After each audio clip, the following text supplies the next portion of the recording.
Hi guys, welcome back to my YouTube channel the SAP study. हमने राजस्थान के अंदर लोक नाट्य के बारे में पढ़ लिया था। आज हम राजस्थान के प्रमुख मंदिरों का टॉपिक शुरू करते हैं। तो अभी हम पढ़ते हैं राजस्थान के प्रमुख मंदिरों के बारे में।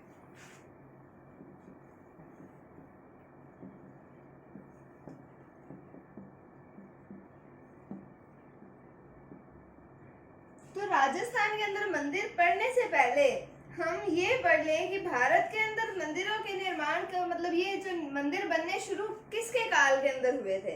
तो ये गुप्त काल के अंदर ये प्रारंभ हुआ था। तो भारत के संदर्भ में मंदिर निर्माण का प्रारंभ कब हुआ? तो वो गुप्त काल में हुआ था।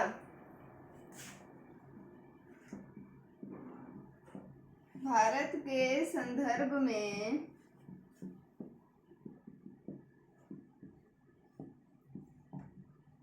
मंदिर निर्माण का प्रारंभ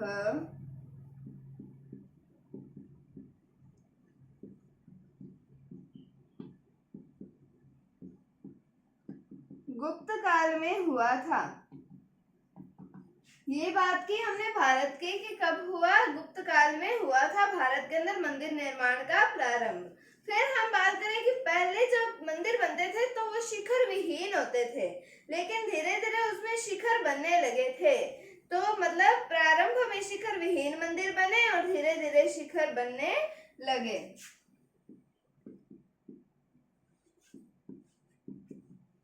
प्रारंभ में शिखर विहीन मंदिर बने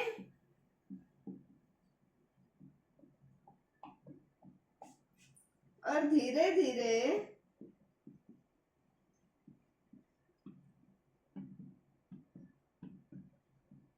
शिखर बनने लगे।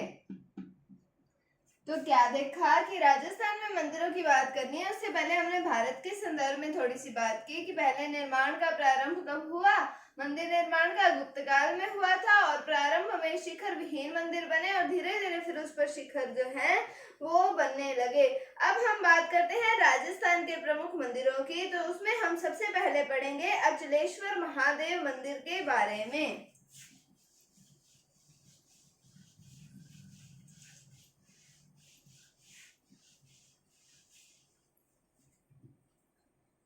तो बात करते हैं अचलेश्वर महादेव मंदिर के बारे में।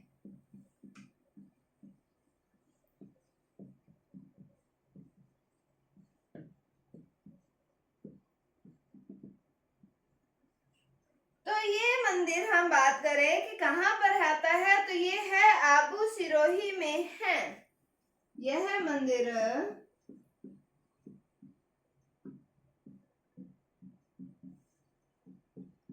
आबू सिरोही में है। कहाँ पर है अचलेश्वर महादेव मंदिर? आबू सिरोही में है। अब हम बात करें कि इस मंदिर के सामने जो है वो मंदाकिनी कुंड बना हुआ है। इस मंदिर के सामने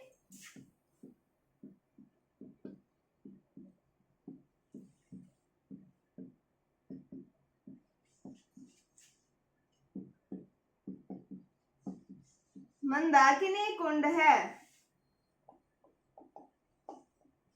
कौन सा कुंड है? मंदाकिनी कुंड है। कौन से मंदिर के सामने? अचलेश्वर महादेव मंदिर के सामने। अब इस मंदिर के लिए सबसे इम्पोर्टेंट बात आती है कि यहाँ पर भगवान शिव के अंगूठे की पूजा की जाती है। यहाँ पर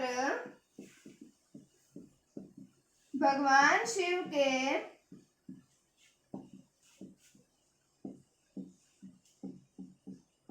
अंगूठे की पूजा की जाती है।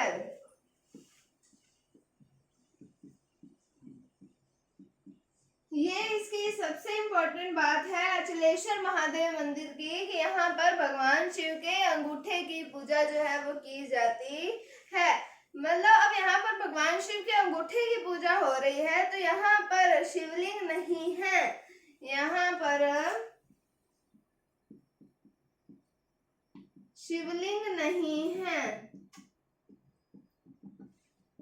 शिवलिंग नहीं है तो यहाँ पर भगवान शिव के अंगूठे की पूजा की जाती है। कहाँ पर है मंदिर? आबू सिरोही में है। इसके सामने मंदाकिनी कुंड है और यहाँ पर भगवान शिव के अंगूठे की पूजा की जाती है। और यहाँ पर जो है वो शिवलिंग नहीं है। अब एक बात आती है कि सिरोही के अंदर अचलगढ़ दुर्ग भी है। हम अचलेश्वर महादेव मंदिर की बात कर रहे हैं, सिरोही में है मंदिर, तो सिरोही में ही अचलगढ़ दुर्ग भी है और उसकी स्थापना महाराणा कुंभा ने करवाई थी। तो ये बात भी आप नोट कर लीजिए।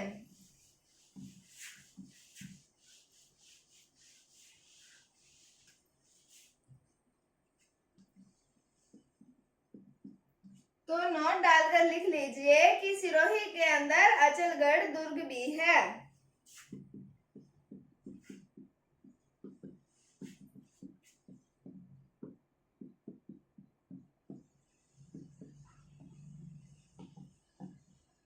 जिसकी स्थापना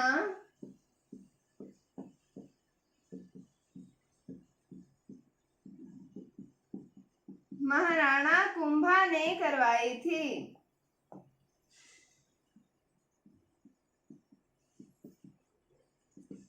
तो सिरोही में अचलगढ़ दुर्ग भी है, स्थापना किसने करवाई? महाराणा कुंभा ने करवाई थी। तो ये था अचलेश्वर महादेव मंदिर के बारे में। कहाँ पर स्थित है? आबू सिरोही में स्थित है। और सबसे इम्पोर्टेंट बात क्या पड़ी इसके अंदर कि भगवान शिव के अंगूठे की पूजा की जाती है और यहाँ पर शिवलिंग जो है वो नहीं है। अब हम चलते हैं अगले मंदिर की ओर, तो उसका नाम आता है एकलिंगनाथ जी मंदिर।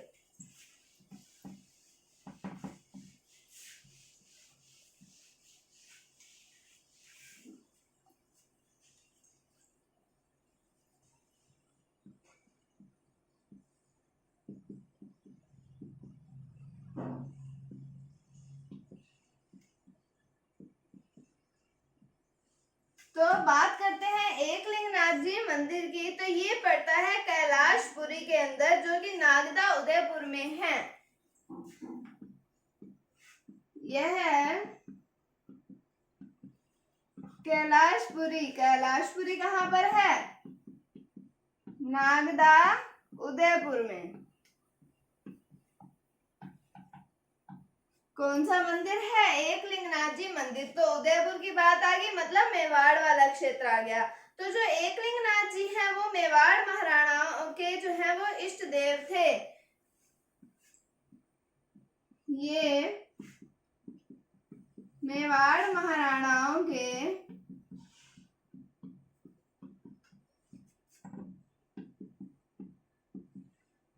इष्ट देव थे। कौन से थे? एकलिंगनाथ जी मेवाड़ महाराणाओं के इष्ट देव थे। और जो मेवाड़ शासक हैं वो स्वयं को इनका दीवान मानते थे। मेवाड़ शासक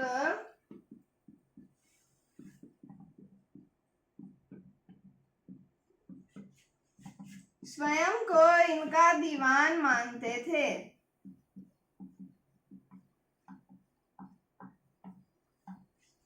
तो एकलिंगनाथ जी मेवाड़ शासकों के इष्ट देव थे और ये मेवाड़ के शासक जो है वो स्वयं को इनका जो दीवान मानते थे। और जिस मंदिर की बात करें एकलिंगनाथ जी के मंदिर की, तो इसका निर्माण बप्पा रावल ने करवाया था। इस मंदिर का निर्माण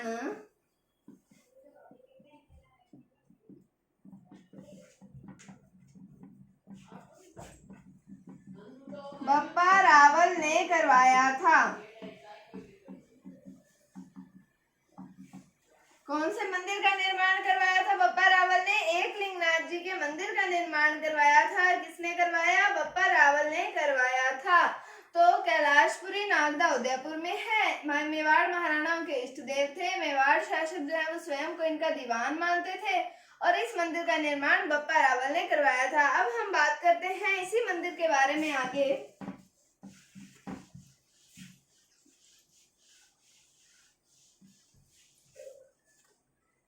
तो एकलिंगनाथ जी के मंदिर का पुनर्निर्माण करवाया गया महाराणा मोक्कल के द्वारा और उन्होंने परकोटा भी बनवाया था इसके चारों ओर।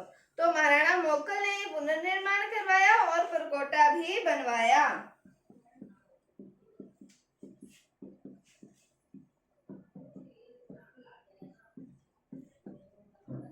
महाराणा मोक्कल ने पुनर्निर्माण करवाया, वह परकोटा भी बनवाया।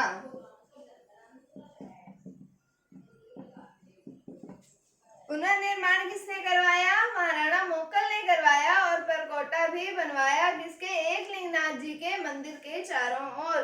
फिर हम बात करें कि इसके वर्तमान स्वरूप का निर्माण रायमल ने करवाया। इसके वर्तमान स्वरूप का निर्माण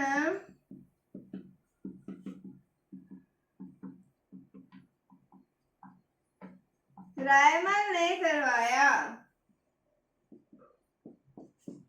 किसने करवाया? रायमल ने करवाया। रायमल कौन आते हैं? तो ये महाराणा कुंभा के पुत्र आते हैं और राणा सांगा के पिता थे कौन? रायमल। फिर हम बात करें कि यहाँ पर एकलिंगनाथ जी की चतुर्मुखी प्रतिमा है। यहाँ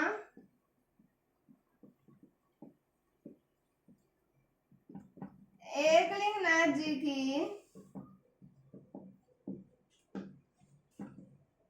चतुर्मुखी प्रतिमा है। कहाँ पर? एकलिंगनाथ जी मंदिर में महाराणा मोकल ने पुनर्निर्माण करवाया और परकोटा भी बनवाया। वर्तमान स्वरूप का निर्माण रायमल ने करवाया और एकलिंगनाथ जी की चतुर्मुखी प्रतिमा है। कहाँ पर? एकलिंगनाथ जी मंदिर के अंदर। तो हम बात करें आगे इसके अंदर कि इस मंदिर के मुख्य भाग में काले पत्थर की प्रतिमा है।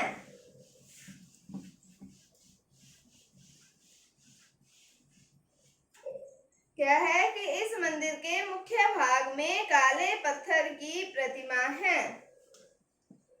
इस मंदिर के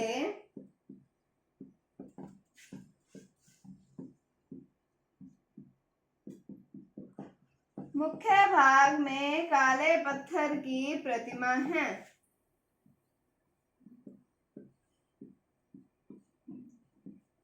कौन से मंदिर के? एकलिंगनाथ जी मंदिर के। फिर हम बात करें कि इस मंदिर के अंदर मीराबाई का मंदिर भी है। इस मंदिर में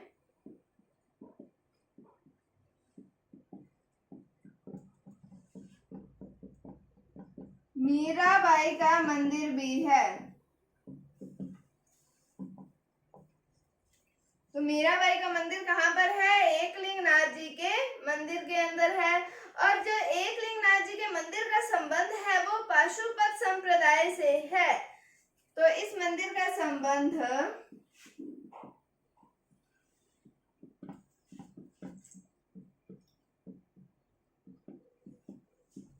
पाशुपत संप्रदाय से है। तो मुख्य भाग में काले पत्थर की प्रतिमा है। मंदिर में जो है वो मीराबाई का मंदिर भी बना हुआ है और इसका संबंध जो है वो पाशुपत संप्रदाय से है। तो ये था एकलिंगनाथ जी के मंदिर के बारे में। कहाँ पर पड़ता है? कैलाशपुरी नागदा उदयपुर के अंदर पड़ता है। और मेवाड़ के महाराणाओं के द्वारा ही इनका निर्माण करवाया गया, पुनर्निर्माण करवाया गया और वर्तमान स्वरूप का भी निर्माण करवाया गया। तो आज हमने पढ़ा अचलेश्वर महादेव मंदिर के बारे में और एकलिंगनाथ जी के मंदिर के बारे में। तो उम्मीद है आपको समझ आया होगा। अगर आपको इसमें कोई डाउट है तो आप कमेंट सेक्शन में पूछ सकते हैं। अगर आपको वीडियो थोड़ी सी भी अच्छी लगी है तो इसे लाइक कीजिए, शेयर कीजिए, चैनल पर नए हैं तो इसे सब्सक्राइब जरूर कीजिए। Thank you, thanks for watching, bye bye.